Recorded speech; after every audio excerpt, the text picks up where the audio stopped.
అందరికీ నమస్తే అండి. Good morning. ఈనాడు, ఆంధ్రజ్యోతి, సాక్షి, ఆంధ్రప్రభ 4 వార్తాపత్రికల్లో వచ్చిన వార్తలు, వాటిలో వాస్తవాలు, ఉద్దేశాలు అన్నీ కూడా మనం ఉన్నట్టు చెప్పుకుందాం. దానిలో ఏమైనా తప్పులున్నా సరే, వాళ్ళు రాసేది తప్పైనా సరే, వాస్తవం ఏంటనేది కూడా చెప్తాం. మన ఛానల్ సబ్స్క్రైబర్స్ గర్వపడేలా కంటెంట్ ఉంటుందని నేను ఎప్పుడూ చెప్తా. అందుకే ఈవెన్ వీళ్ళు తప్పు రాసినా దానిలో వాస్తవం ఏంటనేది మనం చెప్తాం. ఇందులో అంటే మీరు మరీ సెల్ఫ్ డబ్బా అనుకోకపోతే ఉన్నట్టు ఒక విషయం చెప్తా చూడండి. నిన్న ఈ ఒక బాలీవుడ్ హీరోయిన్ విషయంలో వైసీపీ నాయకుడి కుమారుడు ఒక ఆయన తప్పుడు కేసు పెట్టి వేధించారు.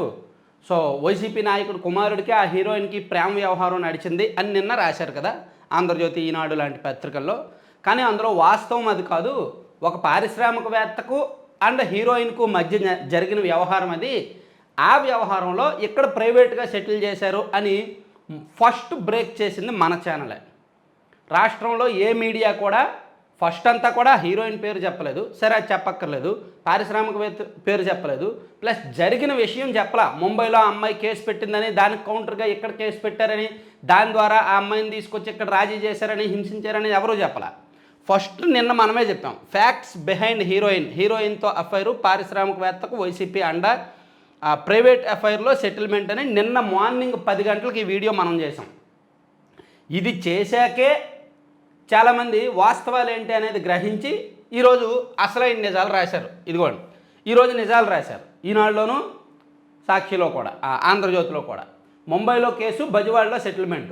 జేఎస్డబ్ల్యూ చైర్మన్ సజ్జన్ జిందాల్ నాపై అత్యాచారం చేశారు. ముంబైలో కేసు పెట్టింది సినీ నటి. దర్యాప్తు కీలక దశకు చేరిన వేళ విజయవాడలో ఆమెపై మోసం, ఫోర్జరీ కేసు. నటి కుటుంబాన్ని బెదిరించిన నాటి పోలీసు అధికారులు వారు చెప్పిన వాటికల్లా అంగీకరించిన తర్వాతే విడుదల. కీలక పాత్రధారులు ఐపీఎస్లు కాంతిరాణ టాటా, విశాల్ గున్ని. ఇప్పుడు ఇది వాస్తవం. అంతే తప్ప వైసీపీ నాయకుడు కుమారుడు ఆ హీరోయిన్ను లవ్ చేసుకున్నారు, సో ఆ తర్వాత పెళ్లి చేసుకుని ఇతను మోసం చేశాడు, అప్పుడు ఆమె మీద తిరిగి కేసు పెట్టి వదిలించుకున్నారు, ఇవన్నీ తప్పు. ఇది వాస్తవం. ఇది ఫస్ట్ బ్రేక్ చేసింది మనమే. మన ఛానల్లో మాత్రమే బ్రేక్ చేసాం. ఆ తర్వాత మిగిలిన వాళ్ళు నన్ను అడిగారు, ప్లస్ ఇది చూసి ఆ లింక్ ఫార్వర్డ్ చేశారు. దీనికి సంబంధించిన ఎఫ్ఐఆర్ కాపీ అడిగారు. నేను ముంబైలో నమోదైన ఎఫ్ఐఆర్ కాపీ కూడా నేను ఇచ్చాను. సో ఈరోజు ఆంధ్రజ్యోతిలో కూడా వాస్తవం రాశారు. సజ్జన్ బచ్చగయ్య మిస్టరీ లవ్ స్టోరీలో కీలక మలుపు. ముంబైలో సజ్జన్ జిందాల్పై నటి రేప్ కేసు, రాజీకి ససేమెరా అనడంతో ఇరకాటము. జగన్ను ఆశ్రయించిన పారిశ్రామికవేత్త, ఆమెను దారికి తెచ్చేందుకు ఇక్కడ ప్రైవేట్ కేసు, ఇక్కడ కేసు. కౌంటర్ కేసు వ్యూహంలో సజ్జల పాత్ర. ఇబ్రహీంపట్నంలో ఆమెపై కేసు పెట్టిన వైసీపీ నేత. రంగంలోకి ఐపీఎస్లు కాంతిరాణ టాటా, విశాల్ గున్ని. ఆగమేఘాల మీద ముంబై వెళ్లి నటి అరెస్టు. తల్లిదండ్రులను అరెస్ట్ చేసి చిత్రహింసలు. జిందాల్పై కేసు విత్డ్రా చేసుకోవాలని హెచ్చరిక. రాజీకి అంగీకరించాకే ఆమె బెయిల్పై విడుదల. అక్కడ కేసు వాపస్, ఇక్కడ కేసు క్లోజ్. అది సంగతి. ముంబైలో ఆమె పెట్టిన కేసుకి కౌంటర్గా ఇక్కడ పెట్టి ఆమెను హింసించి అక్కడ రాజీకి ఒప్పించారన్నమాట. సో ఇది ప్యూర్లీ ఒక హీరోయిన్కి ఒక పారిశ్రామికవేత్తకు మధ్య జరిగిన ప్రైవేట్ వ్యవహారం. దానిలో ఇక్కడ పోలీసులు, ఇక్కడ ప్రభుత్వం, గత ప్రభుత్వం తలదూర్చింది. అంతే తప్ప వైసీపీ నాయకుడికి ఆమెకు లవ్ నడిచింది, వాళ్ళిద్దరు పెళ్లి చేసుకోవాలనుకున్నారు, పెళ్లి చేసుకోలేదు, అప్పుడు ఆమె వైసీపీ నాయకుడేమో ఆమెను వదిలించుకోవడానికి కేసు పెట్టాడు, ఎంత అబద్ధం. ఇది వాస్తవం. ఇది ఫస్ట్ బ్రేక్ చేసింది మనమే. ఓకే, అంటే అలాగే మీకు ఇంతకుముందు కూడా వల్లభనేని వంశీ అరెస్ట్ జరిగింది అని చెప్పి అందరూ రాశారు. అరెస్ట్ జరగలేదు అని మనమే వీడియో చేసాం. వల్లభనేని వంశీ అరెస్ట్ అవ్వలేదు, ఆ మీడియా వాళ్ళందరూ తప్పు చెప్తున్నారని ఫస్ట్ టైం మనమే చేసాం. అదే కరెక్ట్, వల్లభనేని వంశీ అరెస్ట్ కూడా జరగలేదు. అలా మనం ఇచ్చే కంటెంట్ ఖచ్చితంగా బ్రేక్ చేస్తామన్నమాట. ఉన్నట్టు ఫ్యాక్ట్స్ ఇస్తాం. సో ఈ విషయంలో క్లారిటీ వచ్చింది కదా ఈ కేసు విషయంలో. ఇప్పుడు నెక్స్ట్ అంశాలకు వెళ్తే, విషజ్వరాల విజృంభణ. రాష్ట్ర వ్యాప్తంగా వైరల్ జ్వరాలు. గిరిజన ప్రాంతాల్లో అత్యధికంగా మలేరియా కేసులు. పారిశుధ్య లోపము కారణమే కిక్కిరిసిన ఆసుపత్రులు. నిజంగానే జ్వరాలు ఎక్కువ ఉన్నాయి. రాష్ట్రంలో జ్వరాల విజృంభణ ఎక్కువగా ఉంది. రాష్ట్రంలోనే కాదు, ఈవెన్ తెలంగాణలో కూడా విషజ్వరాలు, వైరల్ ఫీవర్స్ ఎక్కువగానే ఉన్నాయి. రాష్ట్రాన్ని వైరల్ జ్వరాలు వణికిస్తున్నాయి. విజయవాడ, గుంటూరు, ఏలూరు, విశాఖపట్నం, తిరుపతి సహా పెద్ద నగరాల్లో ఉన్న ప్రభుత్వ, ప్రైవేటు, కార్పొరేట్ ఆసుపత్రులు జ్వర పీడితులతో కిక్కిరిశాయి.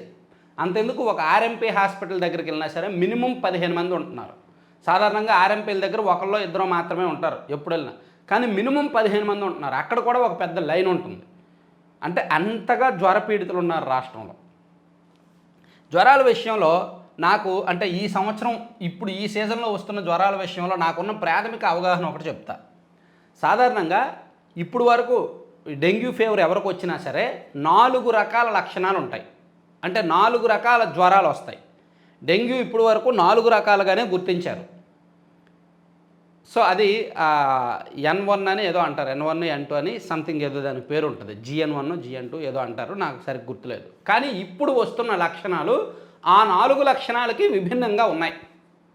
అందుకు బ్లడ్ టెస్ట్ చేసినా సరే ఏమీ లేనట్టే ఉంటుంది.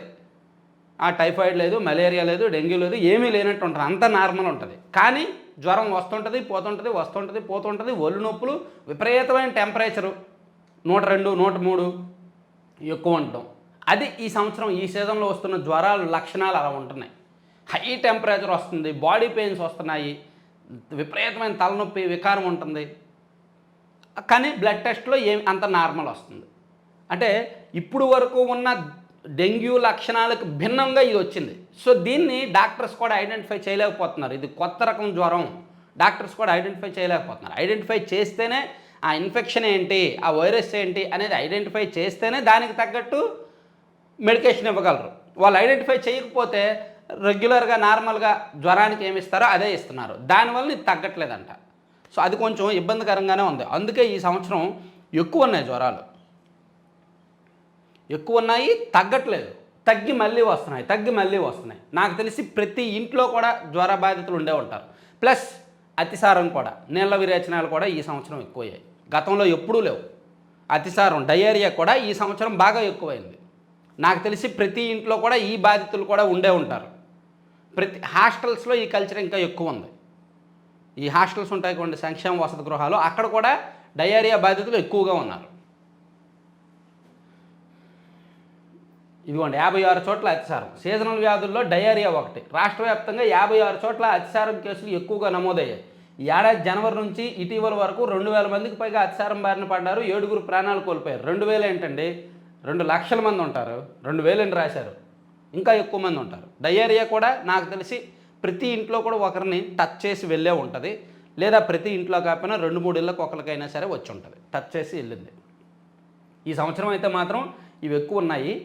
సో ఆ లక్షణాలు ఏంటనేది కూడా అర్థం కావట్లేదు.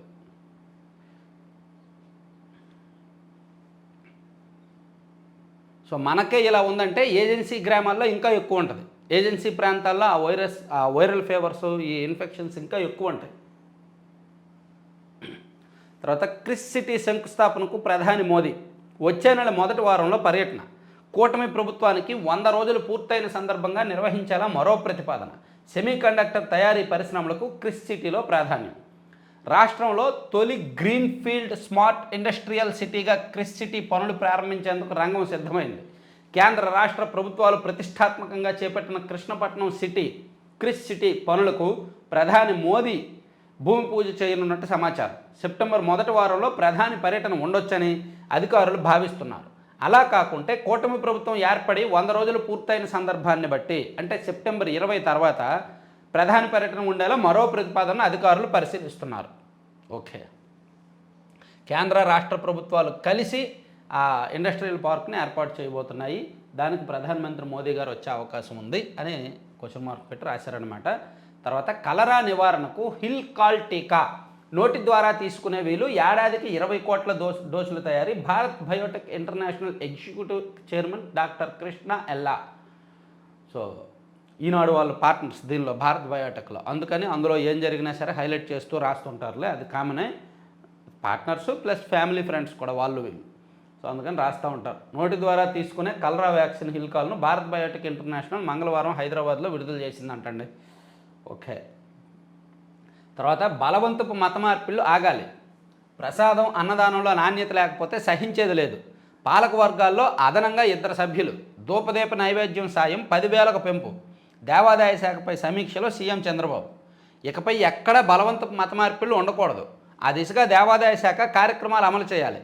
ఆలయాల్లో అన్యమతస్థులు ఉద్యోగులుగా ఉండకూడదు. భక్తుల మనోభావాలే ముఖ్యం అని సీఎం చంద్రబాబు పేర్కొన్నారు. ముందు అర్జెంటుగా టీటీడీని ప్రక్షాళన చేయండి.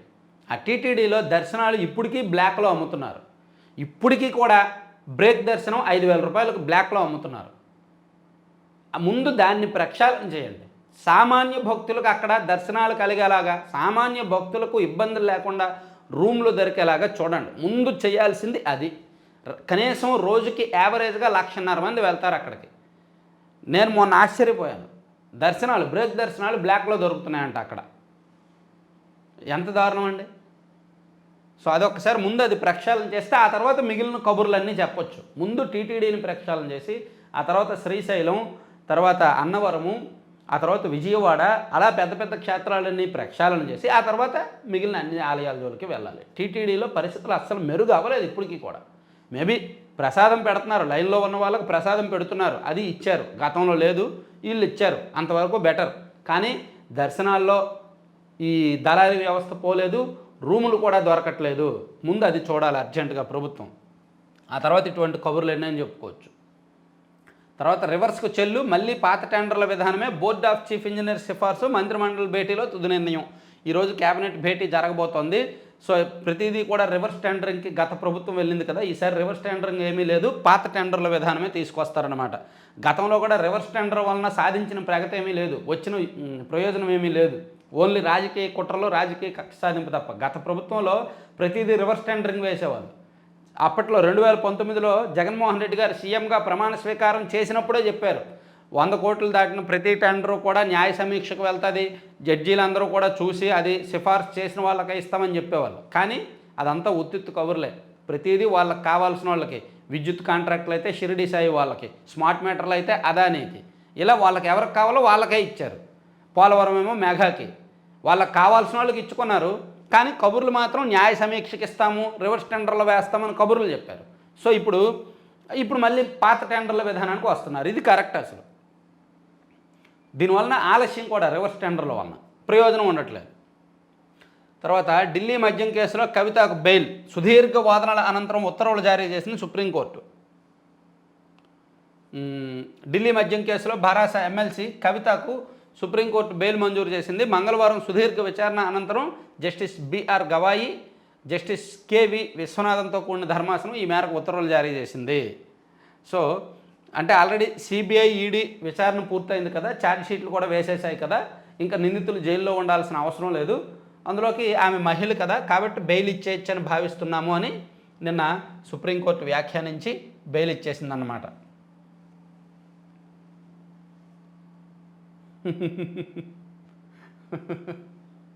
ఇది సంగతి. కార్టూన్ చూడండి. చెరువు ఒకప్పుడు ఇక్కడే ఉండేది సార్, ఆ తర్వాత ఎఫ్టీఎల్ నుంచి బఫర్ జోన్కు, అక్కడి నుంచి ఊరు అవతలకు తరలించేశారు సార్ చెరువును.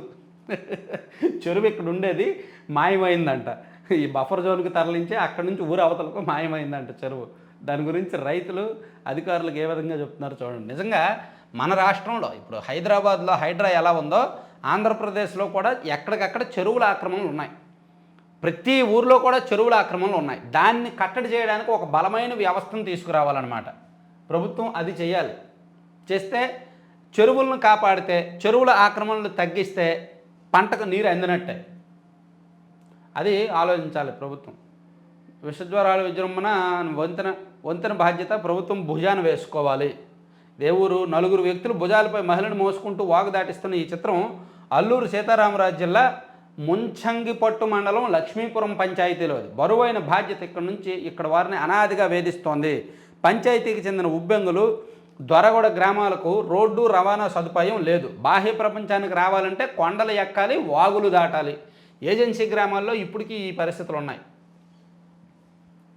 తర్వాత 1,00,000 దాటిన ఇంజనీరింగ్ కన్వీనర్ కోటా సీట్లు, విభజన తర్వాత మొదటిసారి రికార్డు స్థాయిలో ప్రవేశాలు, సాధారణ డిగ్రీలకు తగ్గిపోతున్న ఆదరణ. తర్వాత నైపుణ్యాభివృద్ధి విభాగంలో రాజన్న ఫౌండేషన్కు సిఎస్ఆర్ అవార్డు. తిరుపతి జిల్లాలోని అమర్రాజా కంపెనీ సౌజన్యంతో నడిచే రాజన్న ఫౌండేషన్కు నైపుణ్యాభివృద్ధి విభాగంలో ప్రతిష్టాత్మకమైన సిఎస్ఆర్ గోల్డ్ అవార్డు లభించింది. మంచిది. సీఎం చంద్రబాబుతో భాజపా నేతల భేటీ, నామినేటెడ్ పదవుల కేటాయింపులపై చర్చ. పాపం నామినేటెడ్ పదవులు అసలు ఒక క్లారిటీ రావట్లేదు, ఇవ్వలేకపోతున్నారు. ఎందుకంటే బీజేపీ నుంచి, జనసేన నుంచి ఒత్తిళ్ళు ఎక్కువ ఉన్నాయంట కొన్ని కీలకమైన పదవుల కోసం.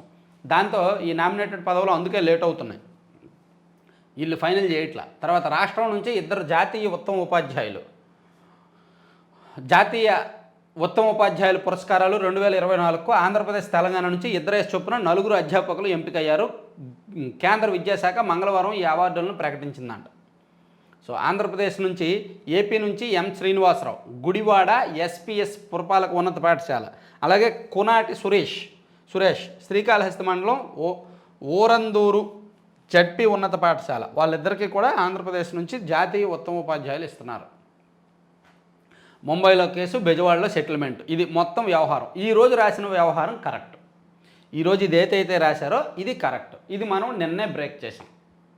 నేను మళ్ళీ చెప్తున్నాను. సో ఇటువంటి కీలకమైన అంశాల్లో ఉన్నది ఉన్నట్టు కాస్త లేట్ అయినా సరే స్టడీ చేసి చెప్తున్నాను. నేను కీలకమైన విషయాలు ఏవైతే ఉన్నాయో దానిలో కొంచెం స్టడీ చేసి వాస్తవాలు ఏంటో తెలుసుకొని చెప్తున్నా. అందుకే కొన్ని వీడియోస్ లేట్ అవుతున్నాయి. ఇప్పుడు వల్లభనేని వంశీ గారు అరెస్ట్ అని చెప్పి అన్ని మీడియాల్లో వేశారు నెల రోజుల కిందట. మన ఛానల్లో మాత్రమే వంశీ అరెస్టు అవ్వలేదు అని అని ఈ వీడియో చేశారు. దానికి టీడీపీ వాళ్ళు నన్ను తిట్టారు. నువ్వు వంశీకి సపోర్టు, నువ్వు కావాలని అబద్ధం చెప్తున్నావు, అందరూ కూడా అరెస్ట్ అని రాస్తే నువ్వే ఇలా చెప్తున్నావు అని చెప్పి కొంతమంది తిట్టారు. ఆ తర్వాత రోజు వాళ్ళు నిజం తెలుసుకున్నారు, నిజంగానే అరెస్ట్ అవ్వలేదు కదా అని. అట్లా చెప్తాం. తర్వాత అమరావతి రుణం అక్టోబర్లో ఖరారు. ముగిసిన ప్రపంచ బ్యాంకు ఏడీబీ ప్రతినిధుల పర్యటన వచ్చే వారంలో మరోసారి రాక 15,000 కోట్లు ఇస్తామని దాదాపుగా కన్ఫర్మ్ చేశారు. కాకపోతే అక్టోబర్లో మరోసారి వస్తారంట. సరే, ఇది పక్కన పెడితే సాక్షికి వెళ్దాం. తర్వాత డేటా మటాష్, స్లిప్లు బర్న్, ఈవీఎం వెరిఫికేషన్లో రెండో రోజు అదే తంతు. మాక్ పోలింగ్కు అంగీకరించాలని ఫిర్యాదుదారులపై ఒత్తిళ్లు. బ్యాటరీ స్టేటస్, వీవీప్యాట్లను లెక్కించాలని బొత్స పట్టు. వీవీప్యాట్లను లెక్కించుకుంటే ఏం ఉపయోగమని నిలదీత. ఈవీఎంలో డేటా, వీవీప్యాట్లలో స్లిప్పులు అంతా ఖాళీ. పోలింగ్ ప్రక్రియపై వివాదం ఉన్నా భద్రపరచకపోవడంపై సందేహాలు. మాక్ పోలింగ్ మినహా మరేమీ చేయలేమని చేతులెత్తేసిన అధికారులు. తొలి రోజు మాక్ పోలింగ్లో 80% తగ్గిన బ్యాటరీ స్టేటస్. ఈసీ ఎస్ఓపీల్లో బ్యాటరీ పవర్ పర్సంటేజ్ అంశం లేదన్న బెల్ ఇంజనీర్లు. ఈవీఎం పరిశీలనకు నిరాకరించిన బెల్లన ఫలితంగా పరిశీలన జరగలేదన్న కరెక్టర్. ఇది ఆల్రెడీ బాలినేని గారుకి సంబంధించిన కేసు హైకోర్టులో పెండింగ్లో ఉందిగా. అప్పటి వరకు ఇవన్నీ ఆపొచ్చు. ఎందుకంటే హైకోర్టు మాక్ పోలింగ్ నిర్వహించాలా లేదంటే రీకౌంటింగ్ నిర్వహించాలా, వీవీప్యాట్ స్లిప్పులు లెక్కించాలా, ఏ విషయంలో హైకోర్టు క్లారిటీ ఇస్తుంది. ఆ తీర్పు వచ్చే వరకు బాలినేని గారు వర్సెస్ ఈసీ కేసు ఒకటి పెండింగ్లో ఉంది హైకోర్టులో. ఆ కేసులో తుది తీర్పు వచ్చే వరకు ఈ వ్యవహారాన్ని ఆపితే మంచిది. ఏది పడితే అది రాయడం కూడా ఆపితే మంచిది. కోర్టులు చెప్తాయి కదా, కోర్టులు చెప్పే వరకు ఆగడం మంచిది. తర్వాత ప్రజారోగ్యానికి ఉరితాడు. పీపీపీపీ మోడల్ అంటూ సామాన్యులకు నాణ్యమైన వైద్యం దూరం. ఎక్స్ వేదికగా సీఎం చంద్రబాబుపై వైఎస్ జగన్ ఆగ్రహం. ప్రజారోగ్యంపై పటిష్టం కోసం వైఎస్ఆర్సీపీ హయాంలో విప్లవాత్మక సంస్కరణలు. ప్రతి పార్లమెంట్ నియోజకవర్గానికి మెడికల్ కాలేజీ చొప్పున 8,480 కోట్లతో 17 మెడికల్ కాలేజీలకు శ్రీకారం. 2000 ఈ సోదంతా ఎందుకు? జ్వరాలు వచ్చాయి ఆదుకోండి అని రాస్తే సరిపోద్దిగా. మీ గత ప్రభుత్వంలో మీరు చేసిన సోది ఎందుకు? ఆ సోదంతా చేశారు కాబట్టి మిమ్మల్ని పక్కన పెట్టారు. బాబు జ్వరాలు వస్తున్నాయి, నువ్వు సీఎం, నువ్వు ఆదుకో. జ్వరాలకు మీరేం చర్యలు తీసుకుంటున్నారు? అతిసారం వస్తుంది, దాని మీద మీరేం చర్యలు తీసుకుంటున్నారు? సో ఇవన్నీ కంట్రోల్ చేయండి అని రాయడం సబబు. మేము వచ్చేసాం, మేము ఇచ్చేసాం, ఈ సొల్లు అంతా ఎందుకు? ఈ డబ్బాలు ఎక్కువైపోయినాయి. చేసింది ఏమీ లేదా. 17 మెడికల్ కాలేజీలు రాలేదు, 5 కట్టారు. 5 కట్టి 17 అని చెప్పి సొల్లు చెప్పుకుంటూ ఉన్నారు. ఇప్పటికీ కూడా అవే చెప్తున్నారు. అల్లు అర్జున్ ఏమైనా పుడింగా? నిజంగా నిన్న ఈ జనసేన ఎమ్మెల్యే గారి వాయిస్, ఆయన చెప్పిన మాటలు నేను కూడా విన్నాను, అది తప్పు. ఫ్యాన్స్ మధ్య జరిగిన వార్లో ఎమ్మెల్యే గారు ఎంటర్ అవ్వాల్సిన పని ఏంటి? ఫ్యాన్స్ మధ్య వార్ జరుగుతుంది. ఇద్దరు ఫ్యాన్స్, ఇటువైపు అల్లు అర్జున్ ఫ్యాన్స్, అటువైపు పవన్ కళ్యాణ్ ఫ్యాన్స్ సోషల్ మీడియాలో ఎక్స్ వేదికగా ఒకరిని టార్గెట్ చేసుకుంటున్నారు, ఒకరినొకరు కించపరుచుకుంటున్నారు, ఒకరినొకరు మెమేస్ పెట్టుకుంటున్నారు, విపరీతంగా ట్రోల్స్ చేసుకుంటున్నారు. అది ఫ్యాన్స్ గొడవగానే చూడాలి. దానిలో ఎమ్మెల్యే స్థాయి వ్యక్తులు దూరాల్సిన అవసరం లేదు అనేది నా అభిప్రాయం. దానివలన ఇప్పుడు ఎప్పటికైనా ఫ్యామిలీ ఒకటేనండి. ఎప్పటికైనా అల్లు ఫ్యామిలీ, మెగా ఫ్యామిలీ ఒకటే. ఎందుకంటే అల్లు అరవింద్, చిరంజీవి గారు ఎప్పటికైనా బావమరుదులే కదా. సో అల్లు అరవింద్ గారి కుమారుడు అల్లు అర్జున్, చిరంజీవి గారి తమ్ముడే పవన్ కళ్యాణ్. ఎప్పటికైనా వాళ్ళ ఫ్యామిలీ అంతా ఒకటి అవ్వాల్సిందే. రేపు పొద్దున్న ఏమైనా ఫంక్షన్లు అయితే కలవడం మానేస్తారా, పలకరించుకోవడం మానేస్తారా? అదంతా కూడా తాత్కాలికం. ఈవెన్ హీరోలు కూడా అందరూ ఒకటే, టాప్ హీరోలు అందరూ కూడా ఒకటే. పదే వాళ్ళు చెప్తుంటారు. ఈ ఫ్యాన్సే ఓవర్ యాక్షన్ చేస్తుంటారు. సో ఫ్యాన్స్ వారిలో ఎమ్మెల్యే దూరాల్సిన అవసరం లేదు. పైగా అల్లు అర్జున్కు ఫ్యాన్స్ ఉన్నట్టు నాకు తెలియదు. మెగా కుటుంబం నుంచి విడిపోయి ఎవరైనా ఫ్యాన్స్ బ్రాంచీలు షామియానా కంపెనీలుగా పెట్టుకుంటే మేము ఏం చెప్పలేం. తనకు ఫ్యాన్స్ ఉన్నారని అల్లు అర్జున్ ఊహించుకుంటున్నారేమో. ఆయన స్థాయి మరిచి మాట్లాడుతున్నారు. జాగ్రత్తగా మాట్లాడాలి. అలా కాదని నేను పెద్ద పుడింగ్ అని నాకు ఇష్టమైతేనే వస్తా అంటే ఎవరికి కావాలి? మానే వెళ్ళిపో. ఆయన వస్తే ఏంటి రాకపోతే ఏంటి అని జనసేన ఎమ్మెల్యే బొలిశెట్టి, తాడేపల్లిగూడెం ఎమ్మెల్యే బొలిశెట్టి శ్రీనివాస్ గారు ఈ కామెంట్స్ చేశారు. యాక్చువల్లీ నా ఉద్దేశం ఏంటంటే ఆయన స్పందించాల్సిన అవసరం లేదు అని. ఒక ఎమ్మెల్యే స్థాయిలో ఉన్నప్పుడు కొన్ని వివాదాస్పద వ్యవహారాలకు దూరంగా ఉండాలి. ఇటువంటి ఫ్యాన్స్ వ్యవహారాలకు దూరంగా ఉంటే బాగుండేది. కానీ ఆయన ఎందుకు అలా మాట్లాడాడు? సో మీ ఉద్దేశం కూడా కామెంట్ చేయండి. అసలు ఎమ్మెల్యే గారు రెస్పాండ్ అవ్వాల్సిన అవసరం ఉందా? తర్వాత ఇంకా ఇది మరీ దారుణం అండి. ఇది ఈవెన్ ఆంధ్రజ్యోతిలో కూడా రాశారు. ఇదిగోండి, అరే వైసీపీ అంత దారుణంగా ఓడిపోవడానికి కారణం వైసీపీ ఎమ్మెల్యేలు ఓవర్ యాక్షన్ కూడా కదా. మరి టీడీపీ ఎమ్మెల్యేలు ఏం చేస్తున్నారు? ఇంకా మనం రాచరికంలో ఉన్నామా?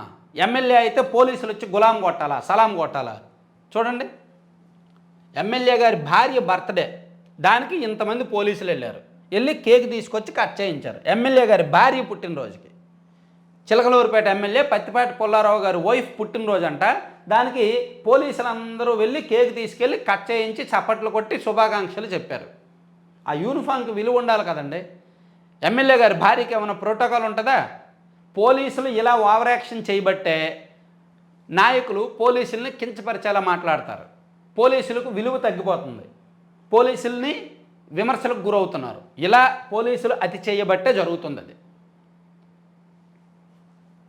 2 సిఐలు, 5 ఎస్ఐలు, 1 ఎక్సైజ్ సిఐ ఫుల్ యూనిఫామ్తో హాజరయ్యి చప్పట్లు కొడుతున్న ఈ దృశ్యం ఏమిటో తెలుసా? అది చిలకలూరుపేట ఎమ్మెల్యే పత్తిపాటి పుల్లారావు భార్య వెంకటకుమారి పుట్టినరోజు వేడుక. ఆమెకు అలా ఎలాంటి అధికారిక హోదా లేదు.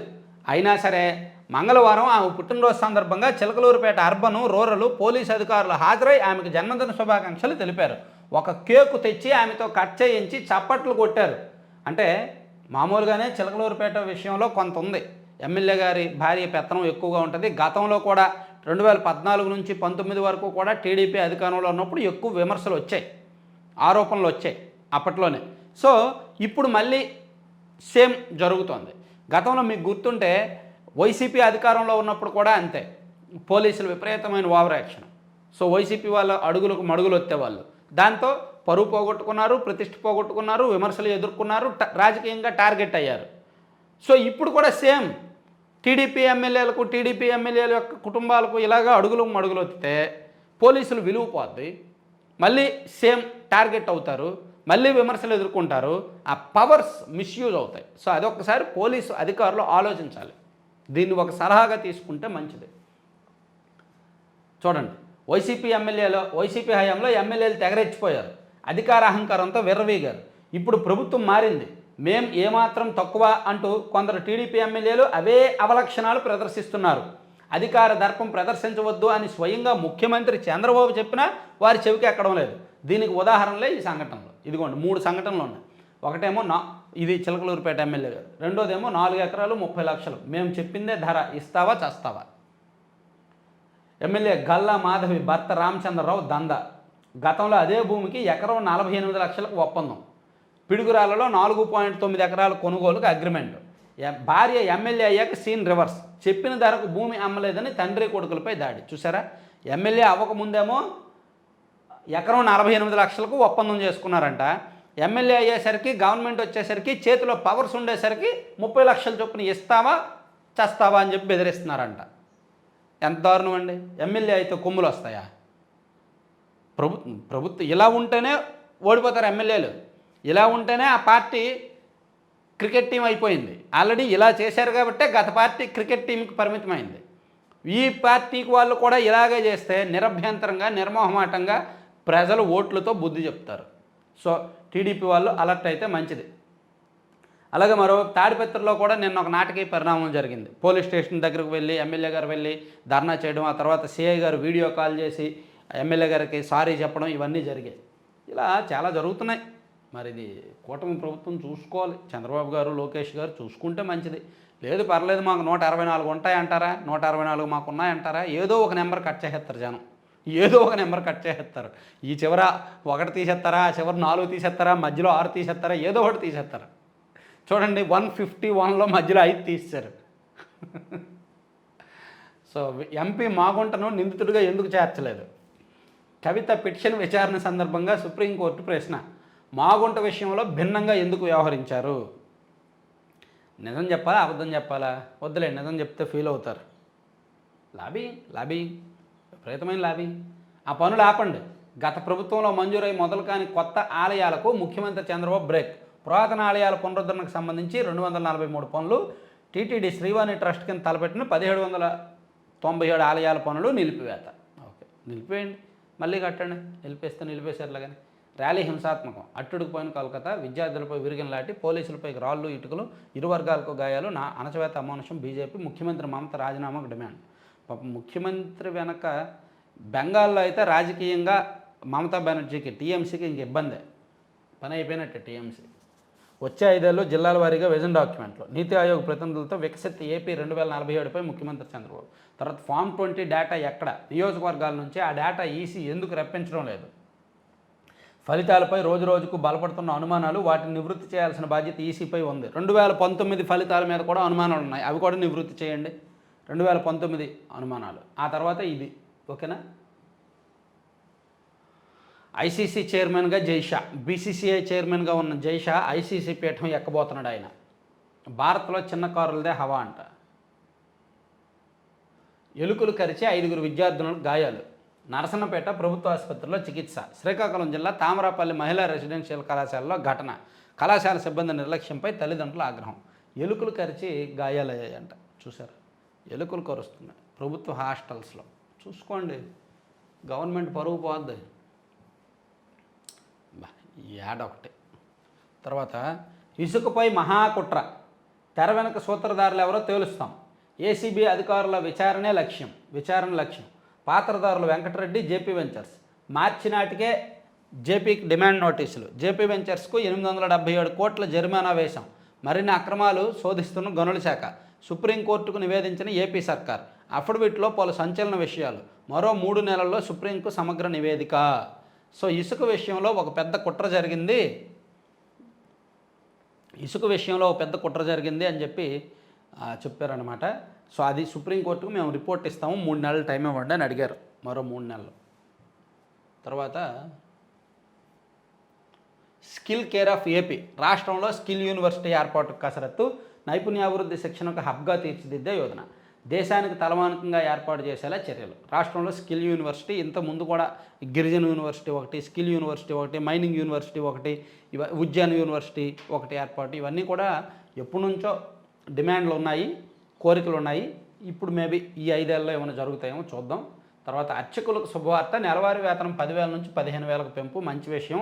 పర్యవేక్షణ లేని పరిశ్రమలు. అనకాపల్లిలోనే 600 కంపెనీలు. రాష్ట్రంలోనే అత్యధిక పరిశ్రమలు ఉన్న జిల్లా, కానీ పర్యవేక్షణ అధికారి మాత్రం లేరు.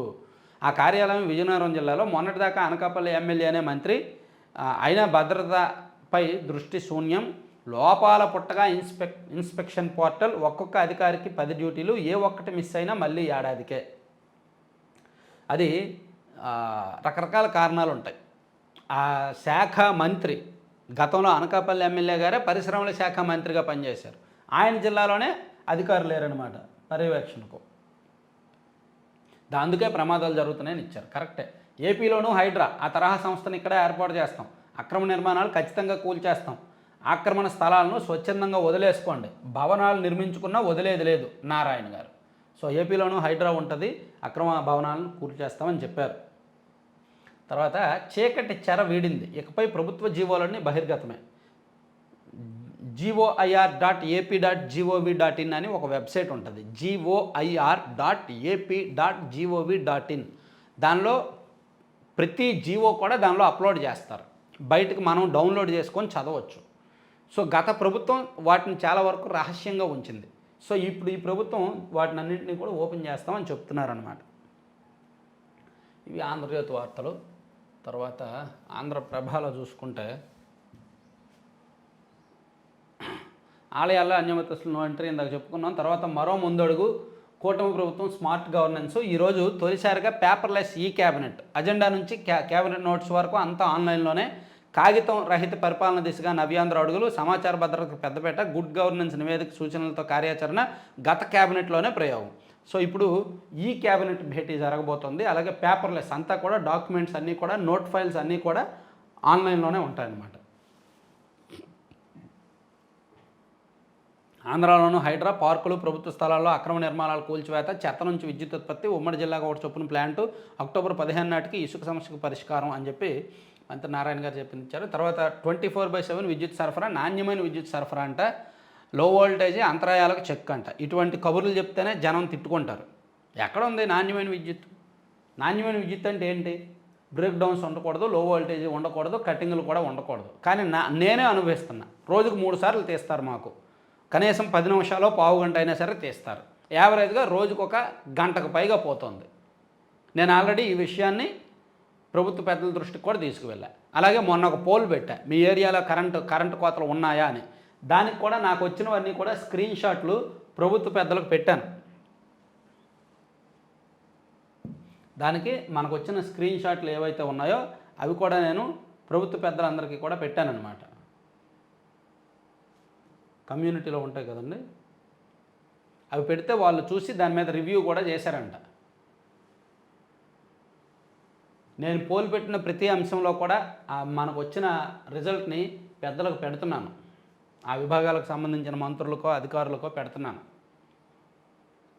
నేను ఒక విషయం అంటే చెప్పొచ్చా లేదా అని, అంటే మొన్న కమ్యూనిటీలో కూడా ఒక పోస్ట్ పెట్టి డిలీట్ చేశాను. అంటే శుక్రవారం, శనివారం, ఆదివారం, సోమవారం ఈ 4 రోజుల్లో నేను దాదాపుగా 30 మంది ఐఏఎస్ అండ్ ఐపీఎస్ అధికారులను కలిశాను. ఎందుకంటే కొంతమందికి నేను పరిచయమే, మన ఛానల్ చూస్తారంట, గుర్తుపెట్టారు చాలామంది. మిగిలిన వాళ్ళని పరిచయం చేసుకున్నాను. అంటే ప్రభుత్వ వ్యవహారాలకు సంబంధించి కొంత మాట్లాడడం కానీ, నాకున్న డౌట్లు కొన్ని నివృత్తి చేసుకోవడం కానీ, ఒక జర్నలిస్ట్ అన్నాక ఎవరినైనా కలవాలి కదా. సో నా సంతోషం ఏంటంటే చాలామంది గుర్తుపెట్టారు. ఎస్, మీరు గుండు సూది ఛానల్ కదా అని చెప్పి చాలామంది గుర్తుపెట్టి మాట్లాడారు, చాలాసేపు ఓపెన్గా మాట్లాడారు అన్నమాట. అట్లా అదొక మంచి గుడ్ న్యూస్ అనిపించింది. సరే, ఆ స్థాయిలో కూడా మన ఛానల్ చూస్తున్నారు అని. తర్వాత ఉద్యోగుల చదువు ఖజానాకు బరువు అంటే 2 రోజులు 4 రోజుల్లో 30 మందిని కలిశాను. మొత్తం సచివాలయంలో ఉన్న వాళ్ళని కానీ, ఆ సరౌండింగ్స్లో ఉన్న వాళ్ళని, రకరకాల జిల్లాల కలెక్టర్లని అందరినీ కూడా. ఎందుకంటే మనం దానికి పరిచయం చేసుకోవాలి, ప్లస్ ఏమైనా సమాచారం ఉన్నా సరే మనకు రావాలి. పొలిటీషియన్స్ కంటే బ్యూరోక్రసీ అధికారులు ఎంతో కొంత వాస్తవం చెప్తారు, ఉన్నట్టు చెప్తారు. ఆ నమ్మకం. ఉద్యోగుల చదువు ఖజానాకు బరువు ఏటా 10 కోట్లు, ఏళ్లుగా అదే తంతు. విమర్శలు పాలవుతున్న వ్యవసాయ శాఖ. డిప్లొమా అర్హతతో ఏఈఓలుగా నియామకాలు. ఆపై ఉన్నత విద్యకు వేతనంతో కూడిన సెలవులు ఏకంగా 4 ఏళ్ళు.